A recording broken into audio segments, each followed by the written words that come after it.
Rabia. लेकिन Karbala के मैदान में यही शख्स मौला हुसैन के मुकाबिल में आया, यानी उमर साद की और यजीद की फौज में था। एक शख्स जो अलमदार लश्कर हो मौला अली की फौज में, क्योंकि आपको पता होगा कि लश्कर जो बनाया जाता है उसके 5 अलमदार हुआ करते हैं। एक सबसे बड़ा अलमदार तो दरमियान में होता है, दूसरा दाएं हाथ पर, तीसरा जो है बाएं हाथ पर, चौथा आगे और 5वां पीछे। दरमियान में जो है कल्ब लश्कर में वो सबसे बड़ा सरदार हुआ करता है, लश्कर का सबसे बड़ा अलमदार जो मौला अली हुआ करते थे या हज़रत अब्बास हुआ करते थे। लेकिन 4 और अलमदार भी होते। तो ये शबस इब्न रबी मौला अली की फ़ौज का एक अलमदार था। अलमदार किसी एक मामूली आदमी को तो नहीं बनाया जाता, वो भी मौला अली के लश्कर में अलमदार होना। ये बता रहा है कि उस वक्त वो कितना अहले बैत का वफ़ादार और कितना अहले बैत को चाहने वाला था, कितनी इसकी वैल्यू थी कि जिसको बड़े बड़े सरदार जो है उनके बराबर करार दे दिया गया। लेकिन यही शख्स आप देखें कि ईमान के बदलने में कोई देर नहीं लगती है, और ईमान के बदलने में जो देर नहीं लगती है तो इंसान अच्छाई से बुराई की तरफ जाने की भी बड़ी सलाहियत रखता है, और बुराई से अच्छाई की तरफ आने की भी बड़ी सलाहियत रखता है। और हर वक्त ये सलाहियत मौजूद है और ये हर वक्त ख़तरा भी मौजूद है। इसलिए अल्लाह से हमेशा दुआ करते रहना चाहिए कि परवरदिगार हमारे ईमान को सलामत रख। ईमान के आने के बाद मुतमईन होकर नहीं बैठ जाना है। कभी भी छोटी सी गलती हो जाए इंसान जो है वो बुराई के रास्ते पर निकल चलता है। इसलिए शबस की मिसाल आपके सामने पेश की जा रही है कि मौला अली के लश्कर का अलमदार, लेकिन वो जाके यजीदी फ़ौज में शामिल हो गया। मौला हुसैन ने उनसे कहा, जब सामने आया मौला हुसैन ने शबस से कहा, क्या है शबस, अरे बाकी सिपाही छोटे छोटे तो चलो ठीक है, लेकिन तुम तो हमारे अलमदार से हैं नहीं, उसके बावजूद यजीदी लश्कर में जाके शामिल हो गए नहीं, ये कौन सा करिश्मा कर दिया, ये तुमने क्या कर दिया।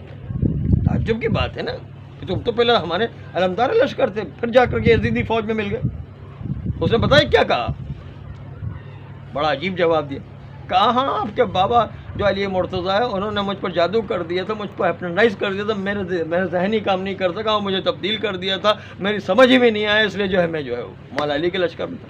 लेकिन अब मुझे समझ में आ रहा है कि नहीं, ये यजीद जो है उसकी तरफ जाना बेहतर है मेरे हक़ में, इसलिए मैं यजीद के लश्कर में चला गया। देखिए कैसे जो है बात कर रहा है, हक़ की बात नहीं कर रहा है, जो उसकी जो फ़ायदे की बात है वो सोच रहा है।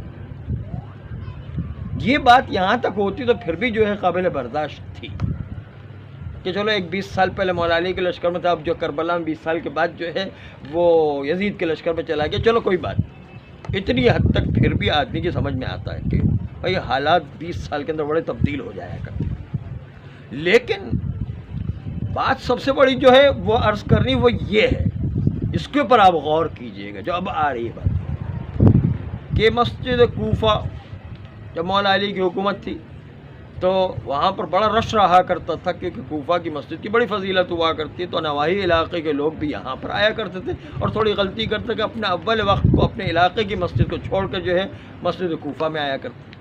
तो मौला अली ने उनको समझाया कि देखो अतराफ़ कूफा में जितनी मस्जिदें हैं वो भी कूफा की मस्जिद कहलाती है, और कूफा की मस्जिद का जो सवाब है वही सवाब वहाँ मिलेगा। अव्वल वक्त क्यों हम लोग फ़ौत कर दिया करें, इसलिए वहीं पर नमाज़ पढ़ लिया करें, सिवाय लाल मस्जिद के। ये लाल मस्जिद को याद रखिए, लाल मस्जिद खाली कराची में नहीं, वहाँ कूफा के अंदर भी लाल मस्जिद थी। लाल मस्जिद को याद रखिएगा, लाल मस्जिद के अलावा बाकी सारी कूफा की मस्जिद में जाया करें। लाल मस्जिद का जो नाम आया तो लोगों ने तलाश करना चाहिए, उसको कोई लाल मस्जिद नज़र नहीं आई। बाद में पता चला कि करबला के वाक़े के बाद शबस इब्न रबी ने मन्नत मानी थी, और उसकी वजह से जो है उसने कूफा के एक महल्ले जिसका नाम था अहमर, अहमर का लफ्ज़ी मतलब है लाल। अहमर जो है अहमक नहीं कह रहे हैं, अहमर कह रहे हैं, अहमर का मतलब है लाल, लाल। جب جو ہے وہ شبس ابن ربی نے وہاں پر مسجد بنائی تو چونکہ محلے کا نام تھا لال، ہو گئی لال مسجد جو وہاں کوفہ میں وجود میں آ گئی شبس ابن ربی۔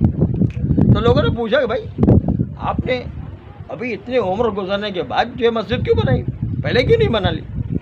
اگر یہ کہتا کہ چلو میں پہلے پیسے نہیں تھے اس لیے نہیں بنائی، یا پہلے کہتا کہ بھائی اب جو آخری زمانہ ہے، بڑھاپا آ گیا ہے، قیامت کی تیاری، روزے جو ہے قبر کی تیاری اور جو آخرت کی تیاری کے لیے اب میں نے مسجد بنائی، یہ جواب ہوتا تو ٹھیک تھا، لیکن اس نے عجیب جواب دیا بہت۔ اس جواب کو سننے کے لیے سارا قصہ جو ہے آپ کے سامنے پیش کیا، بس یہ جواب سننے آپ کی زحمتیں ختم۔ جواب یہ ہے کہ شبس ابن ربی نے کہا کہ میں نے منت مانی تھی کہ میں قتل حسین میں کربلا میں شریک ہوا تو اس کے شکرانے کے طور پر مسجد بناؤں گا۔ آپ سوچئے کہ انسان کتنا پستی میں گر سکتا ہے کہ قتل حسین میں شرکت ہونے پر نظر کرے کہ میں مسجد بناؤں گا، شکرانے کے طور پر میں نے قتل حسین میں حصہ لیا ہے۔ بتائیے آدمی کتنا گر سکتا ہے، کتنی پستی آ سکتی، کس آدمی کے بارے میں کہ جو لشکر علی کا علمدار تھا اور جا کر کے اتنا بڑا دشمن اہل بیت بن گیا کہ قتل حسین میں شرکت پر اتنا شکرانہ ادا کر رہے کہ مسجد بنا رہا۔ آپ سوچئے کہ ایمان کی کتنی قیمت ہوا کرتی، انسان ایمان سے چلا جائے تو شبس کی طرح حالت ہے کہ قتل حسین میں شریک ہو جائے تو اس پر بھی جو ہے شکرانہ ادا کرتا ہے کہ میں نے مسجد بنائی ہے۔ تو کتنی پستی اور کتنی تاریکی میں انسان جا سکتا ہے۔ اس لیے انسان میں ڈائیورٹ ہونے کی صلاحیت بہت ہے، اچھائی سے برائی کی طرف بھی جا سکتا ہے، برائی سے اچھائی کی طرف بھی آ سکتا ہے۔ اس لیے اللہ سے ہمیشہ دعا کرتے رہنے کی ضرورت ہے کہ پروردگار ہمیں ایمان کی سلامتی کے ساتھ عاقبت بخیر فرمائے۔ پروردگار ہمارے گناہ کبیرہ و صغیرہ کو معاف فرما، بھی گناہوں سے بچنے کی توفیق عطا فرما، نسل بعد نسل ایسی اولاد عطا فرما جو روز قیامت تک امام زمانہ علیہ السلام کے سچے سپاہی قرار پائیں، ان کے آوان و انصار میں شامل کر کے جامع شہادت نصیب فرما۔